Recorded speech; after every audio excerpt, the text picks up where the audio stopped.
Welcome back, America. I'm Hugh at Live in Maine, joined by the governor of South Dakota, Kristi Noem. Governor, welcome. Good morning. I'm playing Johnny Cash because your mother loved her. I love Johnny Cash. So, yes, I was raised on his music. And good morning. Thank you for Good. inviting me to be with you today. Well, I love your book. Not My First Rodeo is a brand new autobiography by Governor Noem. It's in bookstores everywhere. It's already at number 36 at Amazon by the time this show is over, about 3 hours hence. I'm sure it'll be in the top 10. Governor, but Hmm. I want to begin with the line. I love your dad, by the way. We would have gotten along fine. We don't complain about things, Kristi. We fix them. I don't know. I hope one of my three kids, if they ever write anything, write something half as appreciative of me as you are of your dad. Well, and I think that's what is remarkable about him. He was tough. He gave us some pretty challenging things when we were growing up, and I would say he wasn't exactly a warm and fuzzy, but we respected him. He worked harder than anybody else I ever knew. He loved us, and boy, he sure taught us a lot about values that help you really appreciate the gift we have in this country. So Well, yeah, you know I was what? pretty blessed. I want you to tell two stories about him before we move on to other stuff. One is the tapes that you found, and the second is when you and your brother could not get the calf to the cow. Because I just laughed. I mean, I just laughed about that. So first, tell us about the tapes and tell us about the cow. Well, I'm the third of four children, and when my dad passed away, I was in college. My older brother and sister were living out of state. My younger brother was still in high school. So, Dad died at the age of 49 in an accident on our operation. I tell that story in the book as well, and it was devastating for us. He was kind of Superman. We had such a large operation. We farmed thousands of acres, had hundreds of head of cattle, several other businesses, and he knew everything, and it was all in his head. So when he died, we didn't really know how to even do the next 24 hours, much less the rest of our lives. And I came home and took over as general manager, was trying to make a bunch of decisions, had a bunch of people working for me that didn't necessarily want to be working for a 22-year-old girl. And, it was challenging. I remember thinking every day, I just wish I could ask Dad. I just wish I could ask Dad. And then months after he passed away, I decided I'd finally clean out his pickup. If anybody knows farmers or ranchers, they live out of their pickups, and everything important is in there. I went with a box out to his truck finally, decided I could handle it, and started to clean out the console in the middle of his pickup, and found all these little tapes, little dictation tapes, which was strange, and a little tape recorder like doctors talk into, and put a tape in, started listening, and it was my dad's voice. And now I'll tell you, my dad was not a talker. I mean, he was a doer. So all of a sudden, it was him talking about what field had the best soil type for a certain variety of corn, what would do better in the heat, what to do if the farm ever got into financial trouble, which neighbors we could trust, which ones we couldn't, what he thought of us kids. There was tapes in that council that were 10 years old that he'd moved from pickup to pickup, and it was the answer to every question that I'd ever thought I needed out of my dad, and it was right there in his own voice. I just remember sitting there thinking, what a miracle it was. And then also, it was the first time I think I ever felt peace. Like, if God loves me this much, that he would literally give me the answer to every question I could possibly have and straight from my dad, then we're going to be okay. We're going Yeah, to be that's okay. it. We're going to be fine. I'm Yep. going to come back to your dad in a moment. I want to do the cow story, though. I got to preface it. You left one detail out, which Okay. listeners of this show will know. Was the cow brown or was it black? She was black. Everything on our place was black. All right. The reason I asked that is I once asked the world champion bull rider whether it made a difference if the bull was brown or black, and he said that's a stupid question after he assured me there were no stupid questions. But now I've determined that black cows are actually, and I would assume bulls are more dangerous than brown ones. Tell people about that because it's hilarious. It is. My dad just constantly gave us things to do that were kind of crazy for little kids, and expected us to do them, not to fail. He sent me and my brother over to get a cow in the barn and make her calf suck because the cow had had a fever after giving birth, wouldn't let the calf suck and eat. And so we had to lock her in a chute and try to force the calf to suck until she liked the mother cow would accept her. Anyways, we were little, we were young, and probably 8 to 10, 12 years old, around in that time frame. But we went over there, and as soon as we'd get in the corral, she'd charge us and put us right back up over the fence. We'd get in and try to chase her in the barn, and she'd turn around and chase us. And we tried and tried, went back to the shop to tell Dad several times we just couldn't get her. He'd send us back to do it again, and finally, at the end of the day, yeah, he was mad. We went back, told him we couldn't do it, and he put on his overshoes, furious at us, stomped out of the shop, went over to the corral, climbed into the corral. That cow immediately charged him 100 miles an hour, and he wrapped his arm around her neck and put her in a headlock. It punched her nose, but it didn't work. No, I think, who puts a cow in a headlock, first of all? And I remember Rob and I just sitting on the fence thinking, this is insane. And he was going around and around the corral with his arm around this cow's neck. He was punching her in the nose, trying to get her to slow down, and he tripped on his overshoes. She went down on top of him, kneeled on his chest, and started to rub him in the dirt, and we thought he was dead. We went off and chased the cow off of him, got him up. He came over to us at the corral, and he looked at us and said, well, I had her right where I wanted her until I tripped on my overshoes. Yeah, I love that. I also love that he would wake you up in the morning by yelling upstairs, get up, more people die in bed than anywhere else. And I got to read from page, this is about Kristi Noem more than it is about your father. Don't ever sell land, Kristi. God isn't making any more land. That's your father, and I agree with that. But then you continue, hearing Dad's voice in my head seemed natural because the truth is I'm a whole lot like him. I'm not afraid of hard work. I am strong and even more strong-willed. As my husband, Brian, likes to say, you always pick the hardest option. There will be 3 options, and you always pick the most impossible one. That's really hard to be married to. Turns out Brian is pretty tough, too. We've been married 30 years now. In a couple of weeks, next week, I celebrate my 40th anniversary, so congrats on 30. Wow. But being tough just goes with, I mean, I only know South Dakota by reputation. Philip, South Dakota, is named for my brother-in-law's grandfather, Scotty Phillip, who saved the, wow. he saved the buffalo. I know all about South Dakota and the buffalo, Scotty Phillip. But I want to know, what does tough mean being a governor?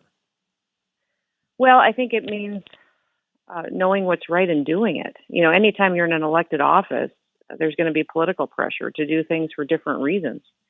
You know, you're going to have people that are on all sides of an issue and have a reason to benefit from whatever decision you make, and they will do everything they can to try to get you to sway their way. So I guess, you know, being a governor, you're the CEO. You know, you're running the state, making decisions every day. It's knowing what's right and for the people that are out there and according to what your job is and nothing more, and doing it, no matter what the political pressure is. That we saw in unprecedented ways the last few years across this country, political officials give in just because they, you know, were weak. They were pressured by outside influences to make different decisions, and it ended up crippling their states and their people that live there.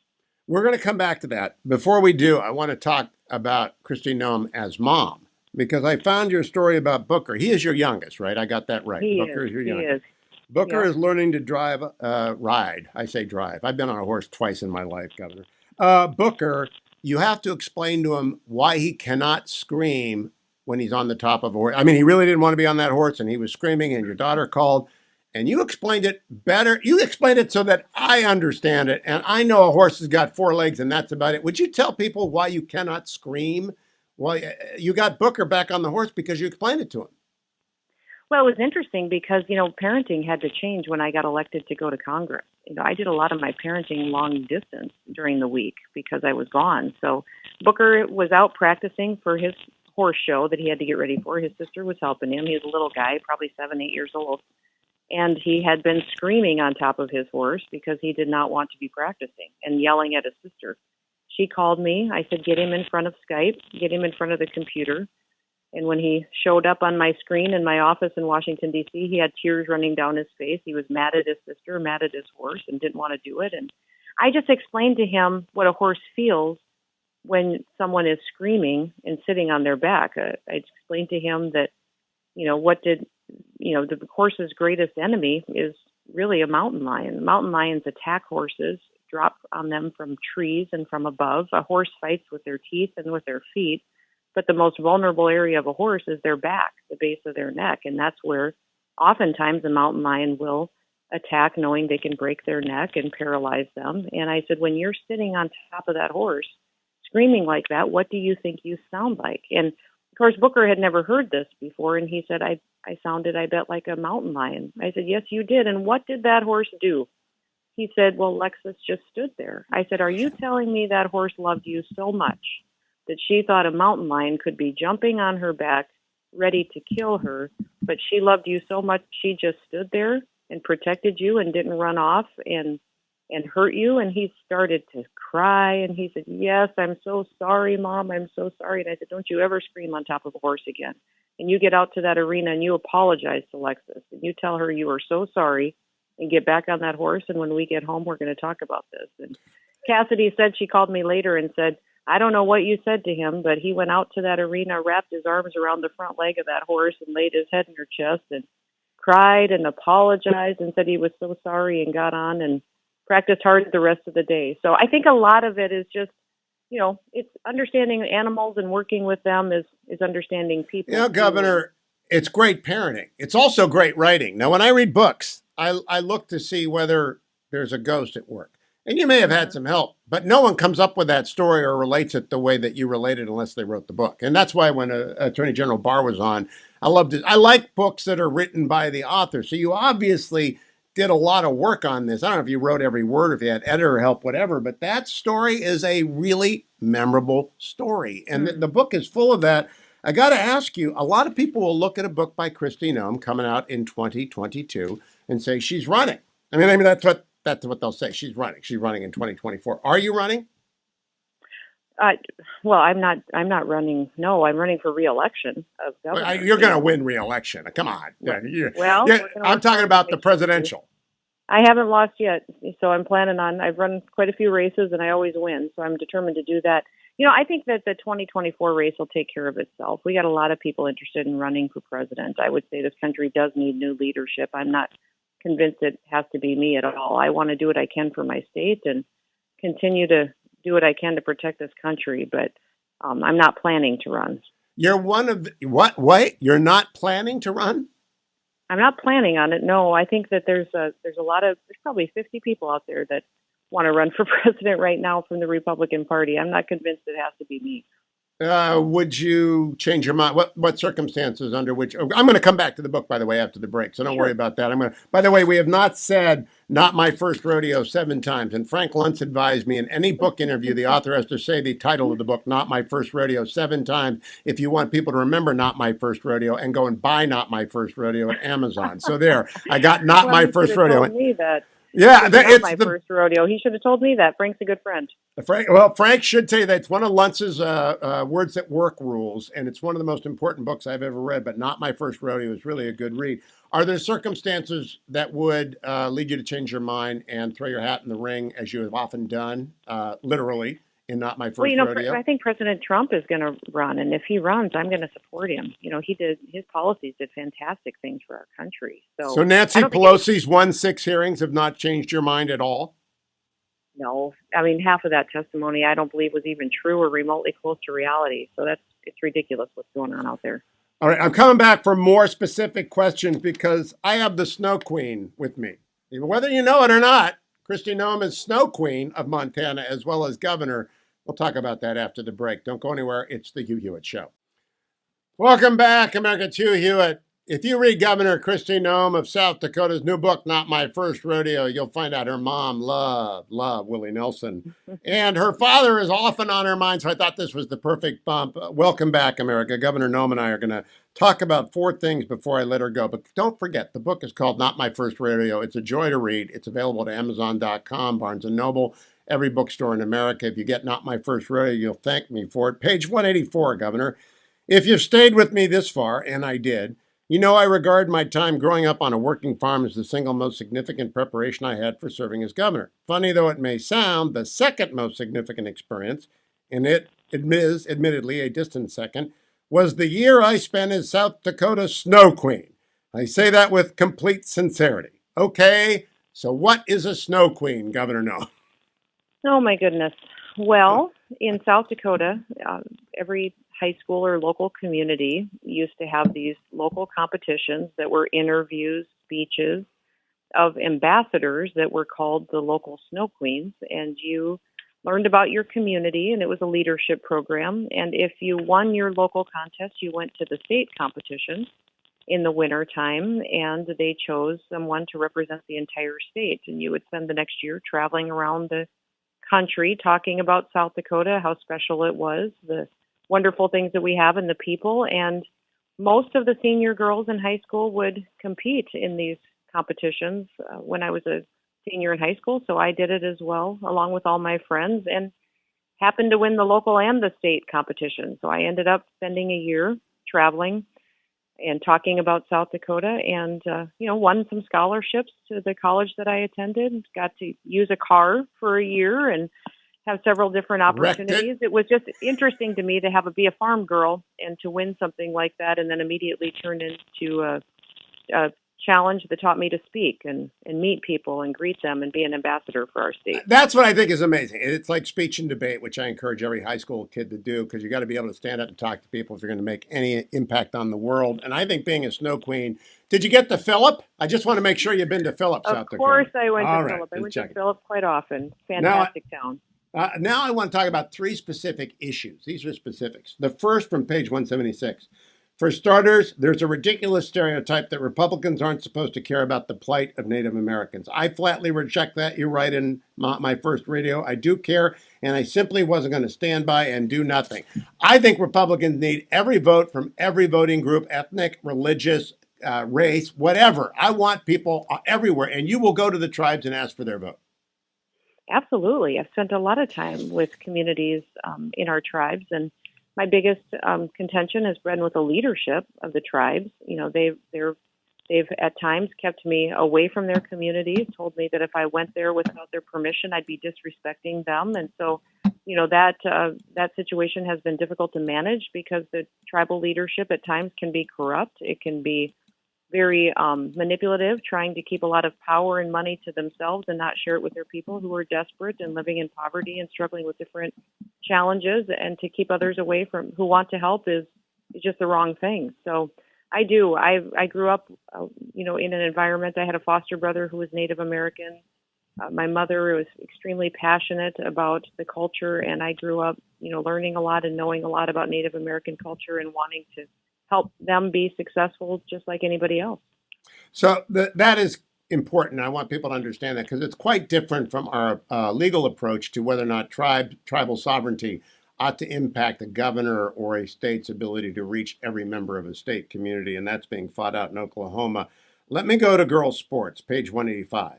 I have protected girls' sports my entire political career, you write in Not My First Rodeo, and I have real results to show for my work. In Congress, I fought back when bureaucrats in the U.S. Department of Agriculture tried eliminating girls-only events in 4-H rodeos in 2018. I won. It's why we still have girl rodeo events in South Dakota. And you talk about my airtight bill to protect fairness in women's sports in early February 2022.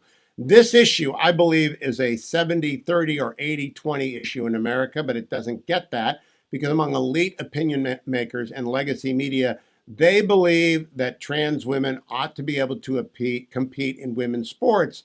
I think it's 80-20 against that proposition because it's not fair. What do you find to be the reception to your bill, which in fact legislates biological women compete against biological women?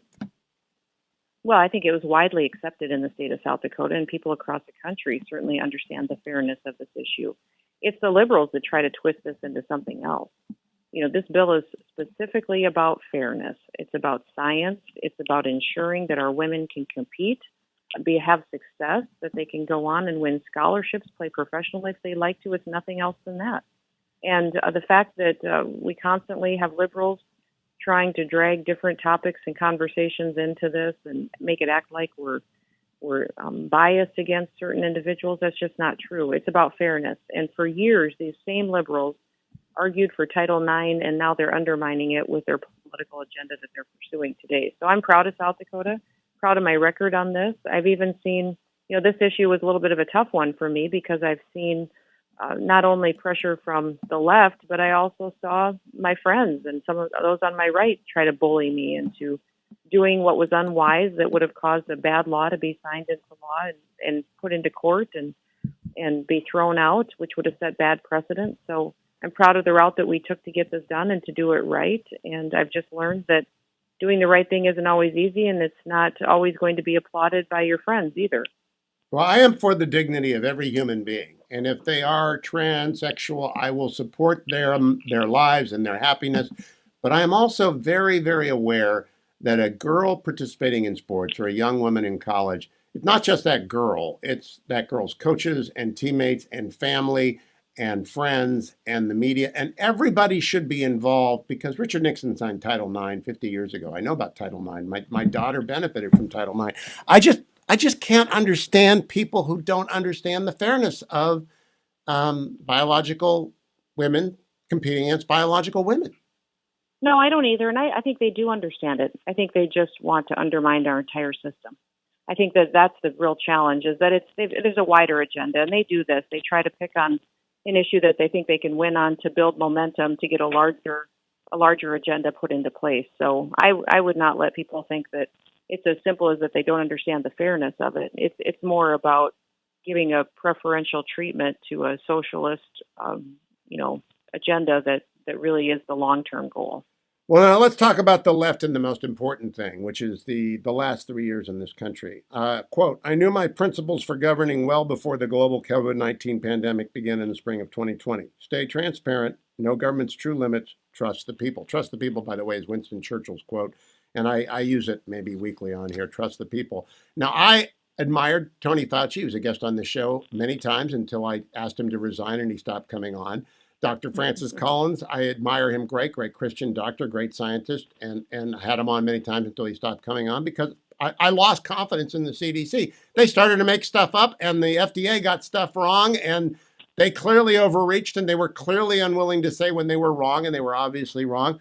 I think that public health in America has fundamentally lost the confidence of the American people. Do you agree with me?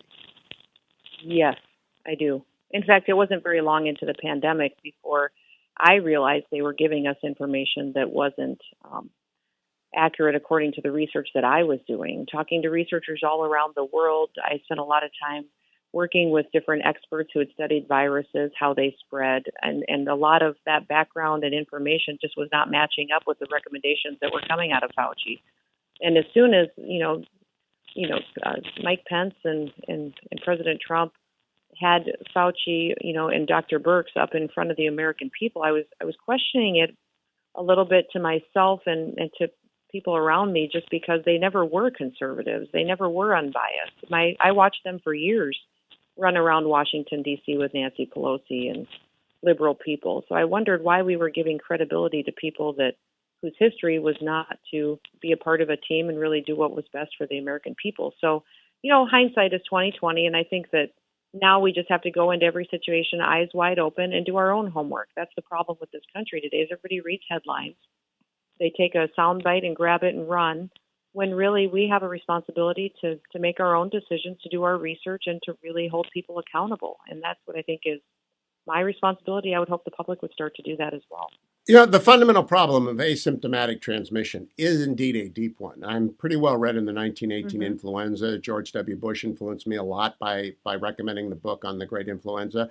Asymptomatic transmission of a deadly disease is a real public health problem. My real public health problem is now I don't trust anybody. I genuinely think Dr. Fauci has got to go. They've got to start over because if we have another pandemic, God forbid, who are we going to believe on the science?